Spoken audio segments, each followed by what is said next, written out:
Mad Adventurer is saying Decker. Oh, are we doing Shadowrun references now? Man, There's a game I would love to run. I gotta be... like...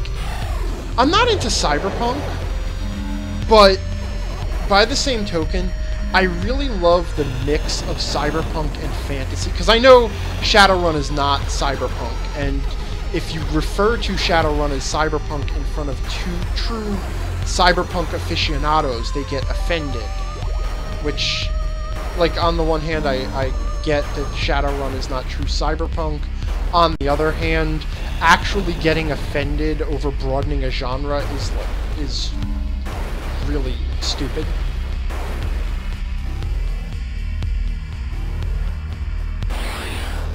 Huh, that sounded like gunshots. Not in the game, in the real world. Anywho. Well, I'm still getting used to my neighborhood, so who knows?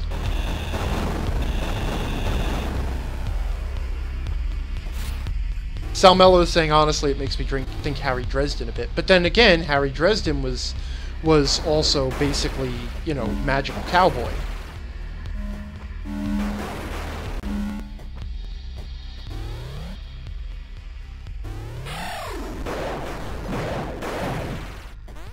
I don't need to kill all you guys. You guys get to live because I'm bored of killing.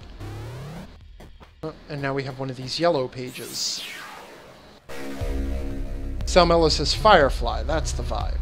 Again, cowboys. Yeah. Nah, it's all the same basic... Sort of the lawless... like... A frontier hero, someone who brings justice to an uncontrolled world without really bringing... order. You know, sort of the chaotic good mentality of bringing the protection for the innocent, protection for the weak, without bringing the trappings of civilization along with it. Domestic says, I'm bored of kill... Oh yeah, he's just quoting me. Okay, and this should be the skull pile area. And, ooh, now I can get to the corpse piles! Fun!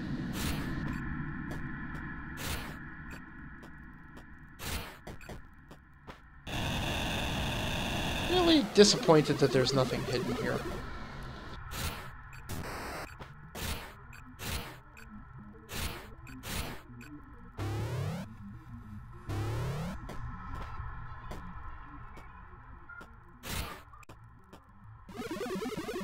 Carpe Diem says glitch the corpses. It doesn't seem to do anything.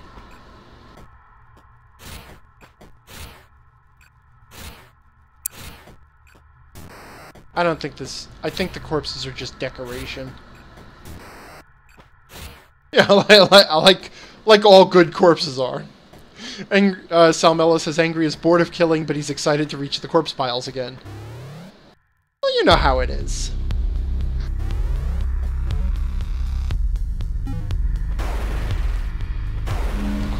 Domestic says the corpse piles are just corpse piles. Boring. Well, you know, they're atmospheric.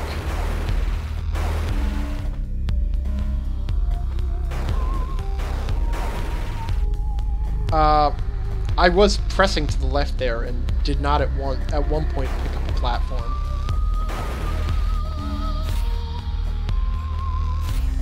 I could have just jumped and teleported all the way back up, couldn't I have?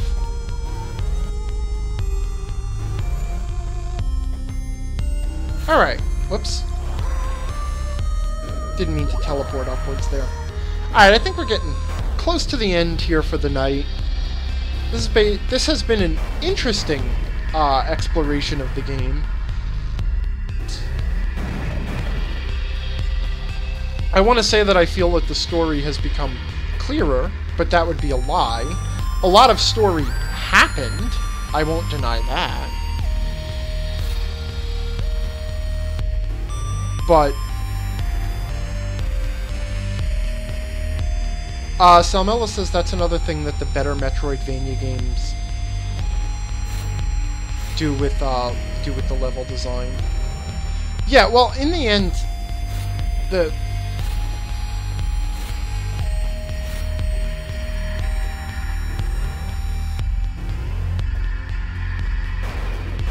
yeah, so that's a really good point. Salmello is saying another good thing that gets done in exploration-based gameplay is that the traversal powers, that is, the powers that open new areas, also become useful in getting through the old areas more easily.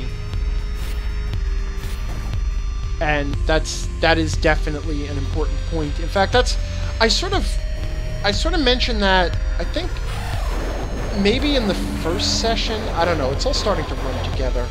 But I talked about the idea of advancement through exploration. And, you know, one of the keys to advancement is that you have to feel more powerful than you did previously. And part of feeling more powerful is, of course, doing more damage and being able to trounce creatures that were problematic earlier.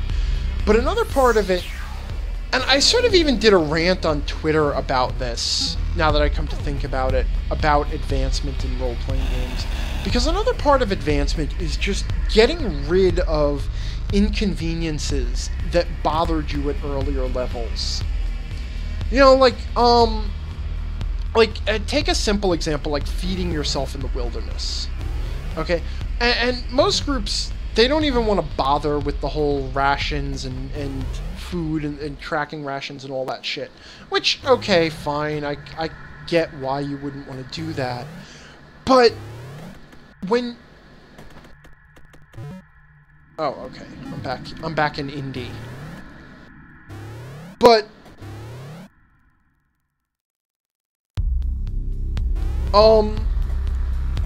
You know, but if you do make it a point of that, then when the party gets a spell like create food and water, you know, suddenly it becomes a problem that is no longer a problem, and it tells them how powerful they've become. You know, and there's a bunch of stuff in D&D that should be like that. You know, another really good example is the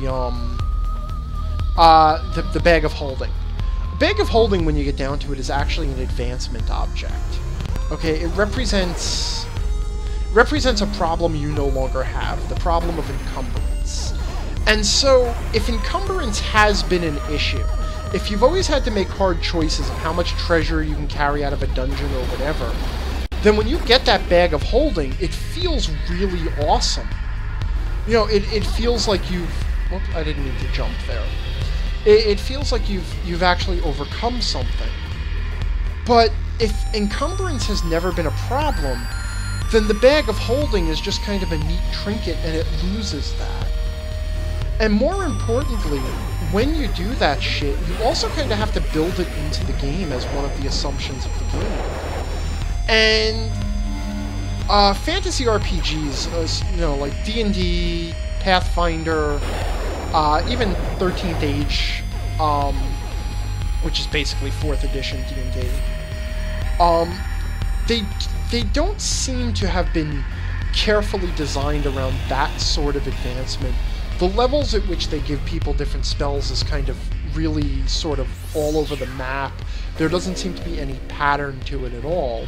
And so you lose that ability to build advancement.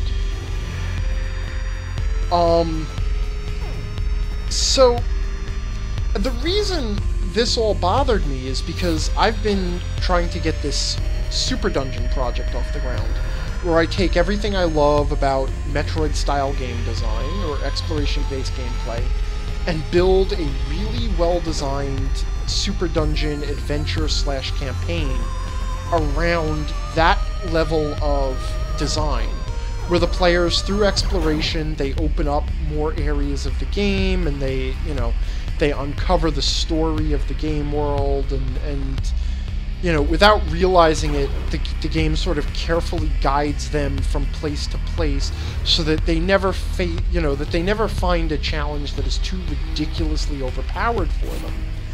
And so one of the first things I did was I sat down with the 5th edition rulebook to look for the things I could use in the game system that would allow me to open up areas. You know, like if you know that the party cannot possibly have water breathing until 5th level. And you know how far a character can swim before they just drown no matter what.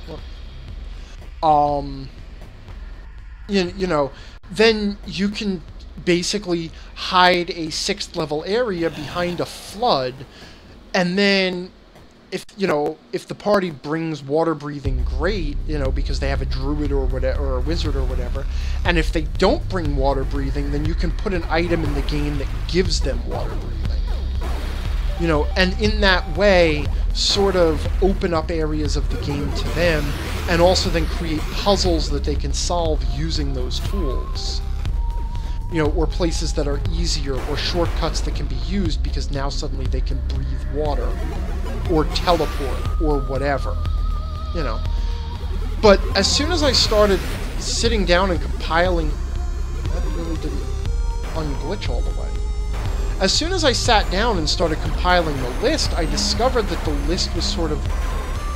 like, everything seems to happen in a very, very tight level range. Which made it sort of very difficult to then build to that style of gameplay. And, I will say I have solutions. But, and I am gonna start... What have we got here? New weapon, I think? Inertial pulse. A beam of pure inertia drives through multiple targets. Oh, it's the plasma beam. I'll have to play with this for a little while. Alright, I think that's I've pretty much covered Absu. I have absolutely covered Absu. I'm sorry for that. So I think at the next save point we're gonna...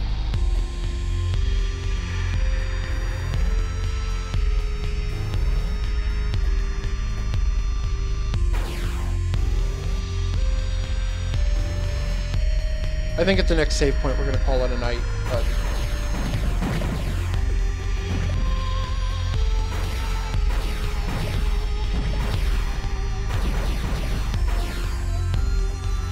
it's just, when you get down to it, Arthur HS is asking about my solutions. Well, fortunately, you'll be able to learn all about my solutions because thanks to the level of funding on my Patreon, I am going to be blogging the development of this entire mega dungeon at theangrygm.com. So you'll be able to see those solutions. So where am I now? Z.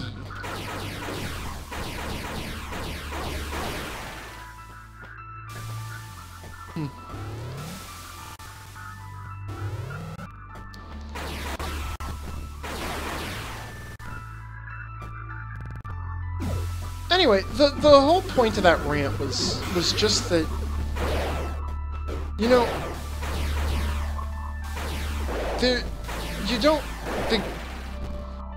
we need to find new ways to think about advancement in games, because the advancement that we've become very fixated on, that we've become very focused on, is advancement in terms of just raw numbers. I don't even want to say purely combat, because obviously, like, skill numbers and stuff go up too.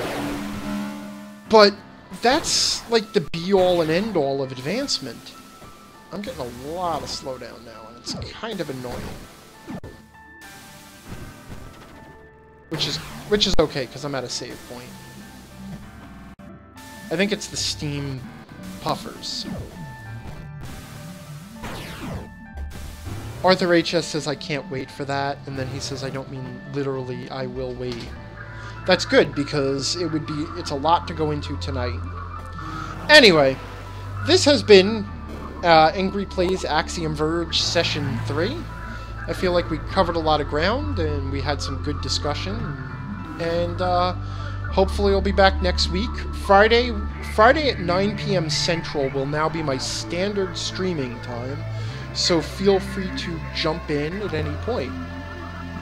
Or feel free to come visit any Friday. Mad Adventure is saying it's all about the XPs, Angry. You know that. If there's no XPs, then you can't advance. Yeah, I mean, yes, but you can tie more things to that XP, to the advancement. I'm not getting into this now.